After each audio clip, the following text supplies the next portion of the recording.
Hello everyone, কেমন আছো তোমরা সবাই? আমার একটি নতুন ব্লগে তোমাদের স্বাগত জানাই। আজকে চলে গিয়েছিলাম একটা রিসেপশনের ইনভিটেশনে। তো আজকে কী খাওয়া দাওয়া করলাম সেটাই তোমাদের সাথে আজকে শেয়ার করব। খাওয়ার টেবিলে বসার পর প্রথমে কিন্তু চলে আসলো প্লেট আর জলের বোতল। এরপর কিন্তু দিয়ে দিল স্যালাড। এরপর কিন্তু চলে আসলো বাটার নান এবং তার সাথে চলে আসলো চানা মশলা।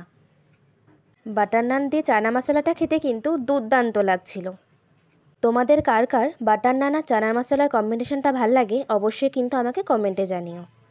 আমি কিন্তু এখানে একটা বাটার নানই নিয়েছিলাম, কারণ কিন্তু স্টার্টার্সে ছিল চিকেন পকোড়া, পনির পকোড়া, কফি আর ফুচকা। তা খেয়ে কিন্তু পেট অলরেডি ভরে গিয়েছিল। এরপর কিন্তু চলে আসলো রাইস। আমি কিন্তু অল্প রাইস নিয়েছিলাম কারণ মেনুতে ফ্রাইড রাইস আছে। এরপর কিন্তু চলে আসলো বেগুনি। মুচমুচে বেগুনির সাথে ভাত ডাল খেতে কিন্তু খুবই ভালো লাগছিল। এরপর কিন্তু মেনুর মধ্যে ছিল কাতলা কালিয়া। কাতল মাছ কিন্তু শুধু আমার মা বাবাই নিয়েছিল।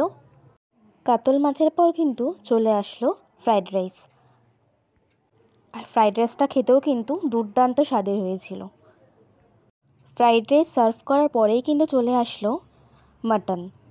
বিশ্বাস করুন, এদের ক্যাটারিং সার্ভিসটাও কিন্তু খুবই ভালো ছিল। মাটন কষাও যেরকম স্বাদের হয়েছিল, বাকি রান্নাগুলোও কিন্তু দুর্দান্ত স্বাদের রান্না হয়েছিল। আর আমার কিন্তু ফ্রাইড রাইস আর মাটন কষার কম্বিনেশনটা দারুণ লাগে। তোমাদের কার কার ভালো লাগে অবশ্যই কিন্তু কমেন্টে জানিও। এরপর কিন্তু ওদের মেনুর মধ্যে ছিল ফ্রুট চাটনি। ফ্রুট চাটনিও কিন্তু খুবই ভালো হয়েছিল। বললাম না, প্রত্যেকটা রান্নাই দুর্দান্ত হয়েছিল। এরপর কিন্তু চলে আসলো রসমালাই। রসমালাইটা কিন্তু খুবই ভালো ছিল। এরপর কিন্তু ছিল কালাকাঁদ, যেটা আমি নিইনি। সবার লাস্টে দিয়ে দিয়েছিল হাজমোলা। এই তো আজকে এইটুকুই। কেমন লাগলো আমার ব্লগটি অবশ্যই কিন্তু কমেন্টে জানিও। আর পারলে ফলো আর সাবস্ক্রাইব করে আমার পাশে থেকো।